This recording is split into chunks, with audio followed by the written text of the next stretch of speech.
Hi ಸ್ನೇಹಿತರೆ, welcome back ಅವ್ರ job alerting Kannada YouTube ಚಾನಲ್ಗೆ. ಸ್ನೇಹಿತರೆ, KPTCL 2975 ಹುದ್ದೆಗಳಿಗೆ ಸಂಬಂಧಿಸಿದಂತೆ ಏನು ಜೂನಿಯರ್ ಪವರ್ಮ್ಯಾನ್ ಮತ್ತು ಜೂನಿಯರ್ ಸ್ಟೇಷನ್ ಪರಿಚಾರಕ ಹುದ್ದೆಗಳಿದೆಯಲ್ಲ, ಈ ಹುದ್ದೆಗಳಿಗೆ ನಾವು ಫಿಸಿಕಲ್ ಸ್ಟ್ಯಾಂಡರ್ಡ್ ಟೆಸ್ಟನ್ನು ಯಾವ ರೀತಿ ಸುಲಭವಾಗಿ ಪಾಸ್ ಮಾಡಬೇಕಾದ್ರೆ ಇರುವ ಸೂಪರ್ ಟ್ರಿಕ್ಸ್ಗಳು ಇವತ್ತಿನ ವಿಡಿಯೋದಲ್ಲಿ ಸಂಪೂರ್ಣವಾಗಿ ತಿಳಿಸ್ಕೊಡ್ತೀನಿ. ಅದೇ ರೀತಿ ನೀನಾದರೂ ಫಿಸಿಕಲ್ಗೆ ಪ್ರಾಕ್ಟೀಸನ್ನು ಮಾಡಬೇಕಪ್ಪ ಅಂದರೆ ಎಷ್ಟು ಸ್ಕೋರ್ ಇದ್ದವರು ಟೆಸ್ಟ್ ಫಿಸಿಕಲನ್ನು ಪ್ರಾಕ್ಟೀಸ್ ಮಾಡಬೇಕಂತ ಇವತ್ತಿನ ವಿಡಿಯೋ ಸಂಪೂರ್ಣವಾಗಿ ನೋಡ್ಕೊಂಬರೋಣ. ಸ್ನೇಹಿತರೆ, ನೀವೇನಾದರೂ ಮೊದಲ ಬಾರಿಗೆ ನಮ್ಮ ವಿಡಿಯೋ ನೋಡ್ತಿದ್ರೆ ತಪ್ಪದೆ ಒಂದು ಲೈಕ್ ಮಾಡಿ, ಇದೇ ರೀತಿ ಕಂಟಿನ್ಯೂಸ್ ಅಪ್ಡೇಟಿಗೆ ನಮ್ಮ ಚಾನಲ್ನ ಸಬ್ಸ್ಕ್ರೈಬ್ ಮಾಡಿಕೊಳ್ಳಿ. ಸ್ನೇಹಿತರೆ, ಈ ಹುದ್ದೆಗಳಿಗೆ ಸಂಬಂಧಿಸಿದಂತೆ ಫಿಸಿಕಲ್ಗೆ ಏನೇನೆಲ್ಲ ಇರ್ತಾವಪ್ಪ ಅಂತ, ಅಥವಾ ಸಹನ ಶಕ್ತಿ ಟೆಸ್ಟ್ಗೆ ಅಥವಾ ಪರೀಕ್ಷೆಗೆ ಏನೇನೆಲ್ಲ ಇರ್ತಾವ ಅಂತ ನೋಡಿದ್ರೆ, ಮೊದಲಿಗೆ ವಿದ್ಯುತ್ ಕಂಬ ಹತ್ತೋದು ಇರ್ತದ. ಅದು ಬಂದು 8 ಮೀಟರ್ ಎತ್ತರದ ಕಂಬವನ್ನು ಕಡ್ಡಾಯವಾಗಿ ಎಲ್ಲರೂ ಕೂಡ ಪುರುಷರು ಮತ್ತು ಮಹಿಳೆಯರು ಇಬ್ಬರು ಕೂಡ ಹತ್ತಲೇಬೇಕಾಗಿರ್ತದ. ಅದೇ ರೀತಿ ನೆಕ್ಸ್ಟ್ ನೋಡೋದಾದ್ರೆ 100 ಮೀಟರ್ ಓಟ ಇರ್ತದ. ಇದು 14 ಸೆಕೆಂಡ್ಗಳಲ್ಲಿ.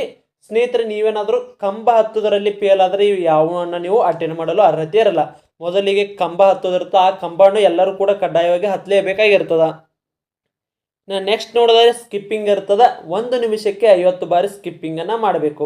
ನೆಕ್ಸ್ಟ್ ಶಾರ್ಟ್ ಪುಟ್ ಇರ್ತದ. 12 ಪೌಂಡ್ಗಳು ಅಂದರೆ ಒಂದು 5 kg ವರೆಗೂ ಕೂಡ ಬರ್ತದ. ಒಂದು 5 kg ಅಂತ ಹಿಡ್ಕೊಂಡು ಸ್ವಲ್ಪ ಕಡಿಮೆ ಆಗುತ್ತೆ 5 kg ತೂಕದ ನೀವು ಏನಿದೆಲ್ಲ ಗುಂಡು ಎಸೆತವನ್ನು 8 ಮೀಟರ್ ಅಷ್ಟು ದೂರ ಒಗಿಬೇಕಾಗ್ತದೆ. ಅದು 3 ಚಾನ್ಸ್ ಇರ್ತದೆ. 3 ಚಾನ್ಸ್ ಎದಕ್ಕೆ ಕೊಟ್ಟಿರ್ತಾರಪ್ಪ ಅಂದ್ರೆ, ನೀವು ಒಗಿದ್ರಾಗ ಏನಾದ್ರೆ ಪೋಲ್ ಆದ್ರೆ ಅಂದ್ರೆ ಅದಕ್ಕಾಗಿ ನಿಮ್ಗೆ 3 ಚಾನ್ಸ್ಗಳು ಇರ್ತವೆ. ಒಂದು ಸಾರಿ ಏನಾರ ಪೋಲ್ ಆದ್ರೆ ನೆಕ್ಸ್ಟ್ ಇನ್ನೊಂದು ಟೈಮ್ ಆದ್ರೂ ಕೂಡ ನೀವು 8 ಮೀಟರ್ ದೂರದಲ್ಲಿ ಈ ಗುಂಡನ್ನ ಒಗಿಬೇಕು. ಆಲ್ಮೋಸ್ಟ್ ಎಲ್ಲರೂ ಒಗಿತಾರ, ಈಜಿನೇ ಇರ್ತದ. ನೆಕ್ಸ್ಟ್ 800 ಮೀಟರ್ ಓಟ 3 ನಿಮಿಷಗಳ ಕಾಲದ ಒಳಗಾಗಿ ನೀವು ಅದನ್ನ ಓಡಬೇಕಾಗಿರ್ತದ.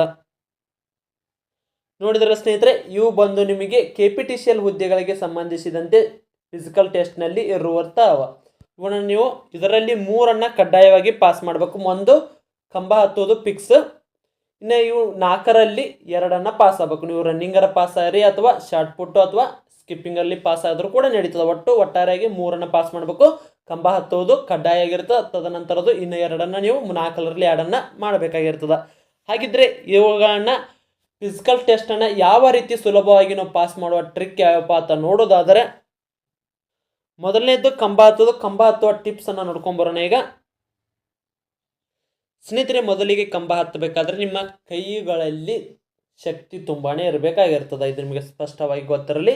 ಅದಕ್ಕಾಗಿ ಏನು ಮಾಡಬೇಕಪ್ಪ ಅಂದ್ರೆ, ನೀವು ಪ್ರತಿನಿತ್ಯ ನಿಮ್ಮ ರನ್ನಿಂಗನ್ನು ಪ್ರಾಕ್ಟೀಸ್ ಮಾಡಬೇಕು. ರನ್ನಿಂಗ್ ಪ್ರಾಕ್ಟೀಸ್ ಮಾಡೋದ್ರ ಜೊತೆಗೆ ಕಂಬ ಹತ್ತೋದನ್ನು ಕೂಡ ಪ್ರಾಕ್ಟೀಸ್ ಮಾಡಬೇಕು. ಕಂಬ ಯಾವ ರೀತಿ ಹತ್ತದಪ್ಪ ಅಂತಂದ್ರೆ ಇಲ್ಲಿ ನೋಡ್ಬೋದು ಸ್ನೇಹಿತರೆ. ನೀವು ಇಲ್ಲಿ ಸ್ನೇಹಿತರೆ, ಮೊದಲಿಗೆ ನೀವು ಕಂಬ ಹತ್ಬೇಕಂದ್ರೆ ನಿಮ್ಮ ಬೆರಳುಗಳಲ್ಲಿ ಎಲ್ಲಿ ಪೊಸಿಷನ್ ಎಲ್ಲಿ ಇರ್ಬೇಕಂತ ಅಲ್ಲಿ ತೋರಿಸ್ತದ ನೋಡ್ರಿ.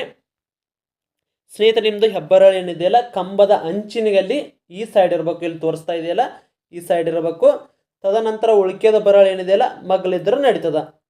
ಈ ರೀತಿ ನೋಡುವ, ಇಲ್ಲಿ ನಿಮ್ದು ಅದು ಹೆಬ್ಬೆರಳು ಭಾಳ ಮುಖ್ಯವಾಗಿರ್ತದ. ಅದಕ್ಕಾಗಿ ಅದನ್ನು ಸರಿಯಾದ ರೀತಿಯಲ್ಲಿ ಈ ಎಡ್ಜ್ ಏನಿರ್ತಲ್ಲ, ಈ ಎಡ್ಜ್ಗೆ ನೀವು ನಿಮ್ಮ ಬೆರಳನ್ನು ಇಡಬೇಕಾಗಿರ್ತದ.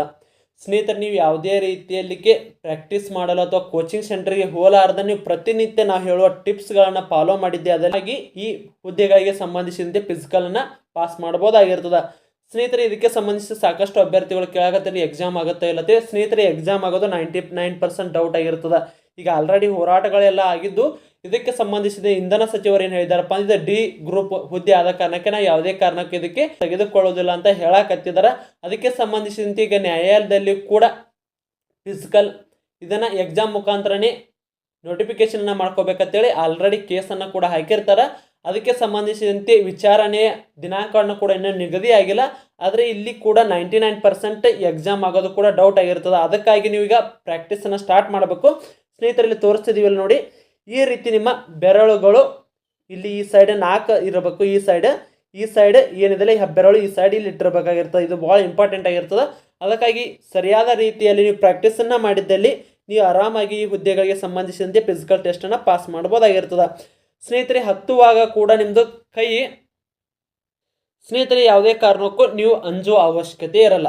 ಇಲ್ಲಿ ಯಾಕಪ್ಪ ಅಂದ್ರೆ ನಿಮಗೆ ಸಾಕಷ್ಟು ರೀತಿಯಲ್ಲಿ ಟೈಮ್ ಇರ್ತದ. ಇಲ್ಲಿ ನೋಡ್ಬೋದು, ಈ ರೀತಿ ನಿಮ್ಮದು ಬಲಗಾಲನ್ನು ಮೇಲೆ ಇಟ್ಟರೆ ಮುಂದಿನ ಕೈಯನ್ನು ಕೂಡ ಬಲಗೈಯನ್ನು ಕೂಡ ಮ್ಯಾಗ ಒಬ್ಬರು ಲೆಫ್ಟ್ ಹ್ಯಾಂಡ್ ಇರ್ತಾರೆ, ಒಬ್ಬರು ರೈಟ್ ಹ್ಯಾಂಡ್ ಇರ್ತಾರೆ. ಅದಕ್ಕಾಗಿ ಹೇಳ್ತಾ ಇರೋದು, ನಿಮ್ಮದು ಬಲಗಾಲನ್ನು ಮೇಲೆ ಇಟ್ಟರೆ ನೀವು ಬಲಗೈಯನ್ನು ಮೇಲೆ ಇಡಬೇಕು. ಎಡಗಾಲನ್ನು ಮೇಲೆ ಇಟ್ಟರೆ ಎಡಗೈಯನ್ನು ಕೂಡ ಮೇಲೆ ಇಡಬೇಕಾಗಿರ್ತದೆ. ಇಲ್ಲಿ ನೋಡ್ಕೋಬೋದು ಈ ಅಭ್ಯರ್ಥಿ ಯಾವ ರೀತಿ ಹತ್ತಾಕತ್ತ ಅಂತೇಳಿ. ಈ ರೀತಿ ಹತ್ತಿದರೆ ನಿಮ್ದು ಆರಾಮಾಗಿ ನೀವು ಇದನ್ನು ಕಂಬನ ಹತ್ತಬಹುದು.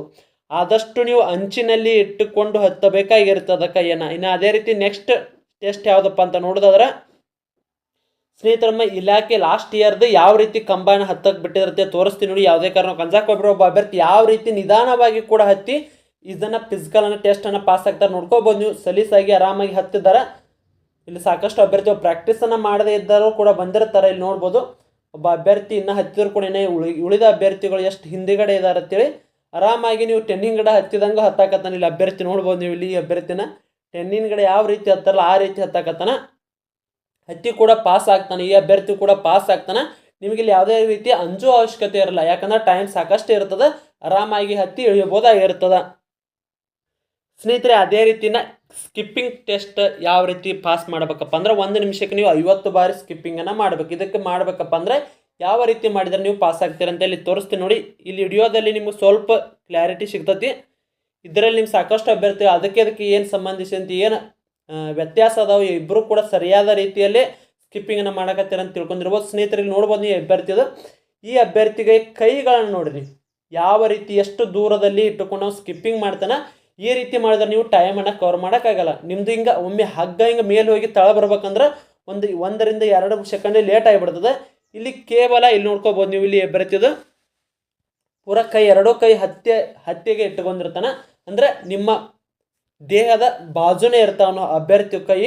ಇದಕ್ಕಾಗಿ ಇಷ್ಟು ಸುಲಭವಾಗಿ ಕೂಡ ಇಲ್ಲಿ ಸ್ಕಿಪ್ಪಿಂಗನ್ನು ಮಾಡೋದು. ಅಂದ್ರೆ ಅದ್ರ ಜೊತೆಗೆ ಕಾಲನ್ನು ಎತ್ತಿಯೋದು ಟ್ರಿಕ್ಕನ್ನು ನೋಡ್ಕೋಬೋದು ನೀವು. ಸ್ವಲ್ಪ ಕಾಲನ್ನು ಎತ್ತುತ್ತಿರ್ತಿರಲ್ಲಿ ಸ್ವಲ್ಪ ಪ್ರಮಾಣದಷ್ಟು 1-2 ಇಂಚ್ ಹಗ್ಗ ಎಷ್ಟು ಪಾಸ್ ಇರ್ತಾರೆ ಅಷ್ಟು ನೀವು ಕಾಲನ್ನು ಮೇಲಕ್ಕೆ ಎತ್ತಿಬೇಕು ಮತ್ತು ಜಿಗಿಬೇಕು. ಮೇಲಕ್ಕೆ ಎತ್ತಿಬೇಕು, ಇಷ್ಟೇ ಜಿಗಿಬೇಕು. ಇದರಿಂದ ನೀವು ಕಡಿಮೆ ಸಮಯದಲ್ಲಿ ಹೆಚ್ಚು ಸ್ಕಿಪ್ಪಿಂಗನ್ನು ಮಾಡಲು ಅವಕಾಶ ಸಿಕ್ಕಂಗೆ ಆಗ್ತದೆ. ಅದಕ್ಕಾಗಿ ಸ್ನೇಹಿತರೆ, ಆದಷ್ಟು ಸ್ಕಿಪ್ಪಿಂಗ್ ಮಾಡುವಾಗ ಈ ಅಭ್ಯರ್ಥಿ ಏನು ಮಾಡ್ತಿದ್ದಲ್ಲ, ನಿಮ್ಮ 2 ಕೈ ಹತ್ತೇ ಇರಬೇಕು. ಅದ್ರ ಜೊತೆಗೆ ನೀವು ಸ್ಕಿಪ್ಪಿಂಗ್ ಜಿಗಿಯುವಾಗ ಕಡಿಮೆ ಅಂದ್ರೆ ಎತ್ತರಕ್ಕೆ ಜಿಗಿಯುವಾಗ ಕಡಿಮೆ ಎತ್ತರದಲ್ಲಿ ಜಿಗಿಬೇಕು. ಈ ಅಭ್ಯರ್ಥಿ ನೋಡೋದು ಯಾವ ರೀತಿ ಎಷ್ಟು ಹೈಟ್ನಲ್ಲಿ ಜಿಗಿಯಾಕತ್ತಾನೆ. ಈ ಅಭ್ಯರ್ಥಿ ಕೇವಲ 1 ರಿಂದ 2 ಸೆಂಟಿಮೀಟರ್ ಎತ್ತರದಲ್ಲಿ ಜಿಗಿತಾನೆ. ಇದಕ್ಕಾಗಿ ಹೆಚ್ಚಿನ ಸ್ಕಿಪ್ಪಿಂಗನ್ನು ಕೂಡ ನೀವು ಇಲ್ಲಿ ಕಡಿಮೆ ಸಮಯದಲ್ಲಿ ಹೆಚ್ಚಿನ ಸ್ಕಿಪ್ಪಿಂಗನ್ನು ಮಾಡ್ಬೋದು. ಈ ರೀತಿ ಈ ಅಭ್ಯರ್ಥಿ ಏನು ಮಾಡಿದಲ್ಲ, ಈ ರೀತಿ ನೀವೇನಾದರೂ ಮಾಡಿದಲ್ಲಿ ನಿಮ್ಮದು ಹೆಚ್ಚಿನ ಸ್ಕಿಪ್ಪಿಂಗನ್ನು ಕೂಡ ಅಂದ್ರೆ ನೀವು ನಿಮಿಷಕ್ಕೆ 50 ಸೆಕೆಂಡ್ 1 ನಿಮಿಷ 50 ಸ್ಕಿಪ್ಪಿಂಗ್ ಮಾಡಿದರೆ ನೀವು ಇದರಲ್ಲಿ ಈ ರೀತಿ ಟ್ರಿಕ್ಕನ್ನು ಉಪಯೋಗಿಸಿದ ನೀವು 1 ನಿಮಿಷಕ್ಕೆ 100ವರೆಗೂ ಕೂಡ ಸ್ಕಿಪ್ಪಿಂಗನ್ನು ಮಾಡಬಹುದಾಗಿರ್ತದೆ. ಅದೇ ರೀತಿ ನೆಕ್ಸ್ಟ್ ಯಾವುದಪ್ಪ ಅಂದ್ರೆ ನಿಮ್ಮದು ನೆಕ್ಸ್ಟ್ ಫಿಸಿಕಲ್ ಟೆಸ್ಟ್ ಯಾವುದಪ್ಪ ಅಂದ್ರೆ ಇಲ್ಲಿ ನಿಮ್ಮದು ಗುಂಡು ಎಸ್ತಾ ಇರ್ತದೆ. ಇದು ಬಂದೊಂದು 5 kg ವರೆಗೂ ಕೂಡ ಗುಂಡು ಇರ್ತದೆ. ನೀವು 12 ಪೌಂಡ್ ಅಂದ್ರೆ ಎಷ್ಟು kg ಅಪ್ಪ ಅಂದ್ರೆ 5 kg ಅಂತ ಹಿಡ್ಕೊಳ್ಳೋಣ. ಒಂದಿಟ್ಟು ಕಡಿಮೆ ಇರ್ತದೆ 5 kgಗೆ, ಆದರೂ ಕೂಡ ನಾವು 5 kgನ ಹಿಡಿದುಕೊಳ್ಳೋಣ. ಸ್ನೇಹಿತರೆ, ಇಲ್ಲಿ 8 ಮೀಟರ್ ದೂರದಲ್ಲಿ ನೀವು ಇದನ್ನು ಒಗೆಯಬೇಕಾಗಿರ್ತದೆ. ಗುಂಡು ಎಸೆತನ 8 ಮೀಟರ್ ದೂರದಲ್ಲಿ ಒಗಿಬೇಕು. ಸ್ನೇಹಿತರೆ, ನೀವು ಇಲ್ಲಿ ಗುಂಡು ಎಸೆತ ಒಗೆಯೋಣ ಕೇವಲ ನಿಮ್ಮ 3 ಬೆರಳು, ಒಂದನೇದ್ದು ಹೆಬ್ಬೆರಳು, ತೋರು ಬೆರಳು, ಮಧ್ಯದ ಬೆರಳು ಅಥವಾ 4ನೇ ಬೆರಳು ಕೂಡ ನಿಮ್ಮ ಸಪೋರ್ಟಲ್ಲಿ ಇದ್ದರೂ ಕೂಡ ನಡೀತದೆ. ಅಂದರೆ ಆದಷ್ಟು 3 ಬೆರಳಲ್ಲಿ ನೀವು ಸರಿಯಾದ ರೀತಿಯಲ್ಲಿ ಹಿಡಿದುಕೊಂಡು ಹೋದರೆ ನಿಮ್ಮದು 8 ಮೀಟರ್ ಏನು ಒಗೆಯೋದಿಲ್ಲ, ನೀವು 10 ಮೀಟರನ್ನು ಒಗಿಬೋದು. ಎಷ್ಟೇ ವೀಕ್ ಅದನ್ನಂದ್ರೂ ಕೂಡ ಆರಾಮಾಗಿ 8 ಮೀಟರನ್ನು ಒಗಿತಾನೆ. ಅದಕ್ಕಾಗಿ ನೀವು ಈ ಗುಂಡು ಎಸೆತ ಒಗೆಯುವಾಗ ಕೇವಲ ನಿಮ್ಮದು ಮಧ್ಯದ ಬೆರಳು ಮತ್ತು ತೋರು ಬೆರಳು ಮತ್ತು ಹೆಬ್ಬೆರಳು ಮೇಲೆ ನಿಮ್ಮದು ಗುಂಡು ಇರಬೇಕು. ಇದರಿಂದ ಇಲ್ಲಿ ಒಟ್ಟಾರೆಯಾಗಿ 3 ಚಾನ್ಸ್ಗಳು ಇರ್ತವೆ. ಈ 3 ಚಾನ್ಸ್ಗಳಲ್ಲಿ ಅಂದರೆ ಸರ್ಕಲ್ ಇರ್ತದೆ. ಆ ಸರ್ಕಲ್ಗೆ ನೀವು ಇಲ್ಲಿಷ್ಟೇನು ಜಾಗ ಇರ್ತದೆ, ಈ ಜಾಗದಲ್ಲಿ ಬಂದು ಇಲ್ಲಿಂದ ಹಿಡಿದು 2 ಸ್ಟೆಪ್ಗಳನ್ನು ತೆಗೆದುಕೊಂಡು ಹೋಗಿದ್ರೆ ನಿಮ್ಮದು ಗುಂಡು ಇನ್ನೂ ಸ್ವಲ್ಪ ದೂರದಲ್ಲಿ ಹೋಗಿ ಬೀಳ್ತದೆ. ಅದಕ್ಕಾಗಿ ಇಲ್ಲಿ ಒಗೆಯುವಾಗ ಇಲ್ಲಿ ಏನು ಸರ್ಕಲನ್ನು ಹಾಕಿರ್ತಾರೆ, ಈ ಸರ್ಕಲನ್ನು ಯಾವುದೇ ಕಾರಣಕ್ಕೂ ನೀವು ಟಚ್ ಮಾಡುವಂತಿಲ್ಲ. ಟಚ್ ಮಾಡಿದ್ದೆ ಅದಲ್ಲಿ ನಿಮ್ಮದು ಅದು 1 ಎಸೆತ ಫೇಲ್ ಆಗ್ತದೆ ಅಥವಾ ಪೋಲ್ ಆಗ್ತದೆ ಅಂತಲೇ ಹೇಳ್ಬೋದು. ಅದಕ್ಕಾಗಿ ಇಲ್ಲಿ ಸರ್ಕಲ್ ಇರ್ತದೆ, ಈ ರೀತಿ ಸರ್ಕಲ್ ಇರ್ತದೆ. ಈ ಸರ್ಕಲಲ್ಲಿ ಈ ರೀತಿ ಗೆರೆಗಳಿರ್ತವೆ. ಈ ಗೆರೆಗಳಲ್ಲಿ ಈ ಸರ್ಕಲನ್ನು ಮುಟ್ಟಬಾರ್ದು. ನೀವು ಯಾವುದೇ ಕಾರಣಕ್ಕೂ ಅದಕ್ಕೆ ಟಚನ್ನು ಮಾಡ್ಬೋದು. ಅಥವಾ ಈ ಸರ್ಕಲ್ ರೌಂಡ್ ಸರ್ಕಲ್ ಏನಿರುತ್ತೆ, ಈ ಸರ್ಕಲ್ಗೆ ಯಾವುದೇ ಕಾರಣಕ್ಕೂ ನಿಮ್ಮ ಕಾಲುಗಳನ್ನು ಟಚ್ ಮಾಡದೆ ನೀವು ಒಗೆಯಬೇಕಾಗಿರ್ತದೆ. 3 ಬೆರಳಲ್ಲಿ ಹಿಡಿದುಕೊಂಡು 1 ಸ್ಟೆಪ್ ಹಿಂದಕ್ಕೆ ಬಂದು ಮುಂದಕ್ಕೆ ಹೋಗುವುದರಿಂದ ನಿಮ್ಮದು ಹೆಚ್ಚಿನ ದೂರದಲ್ಲಿ ಹೋಗಿ ನಿಮ್ಮದು ಗುಂಡು ಕೂಡ ಬೀಳ್ತದೆ.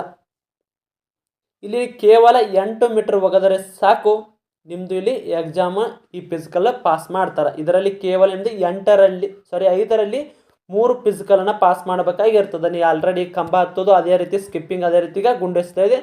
Next running ಅಂದಿರ್ತದೆ.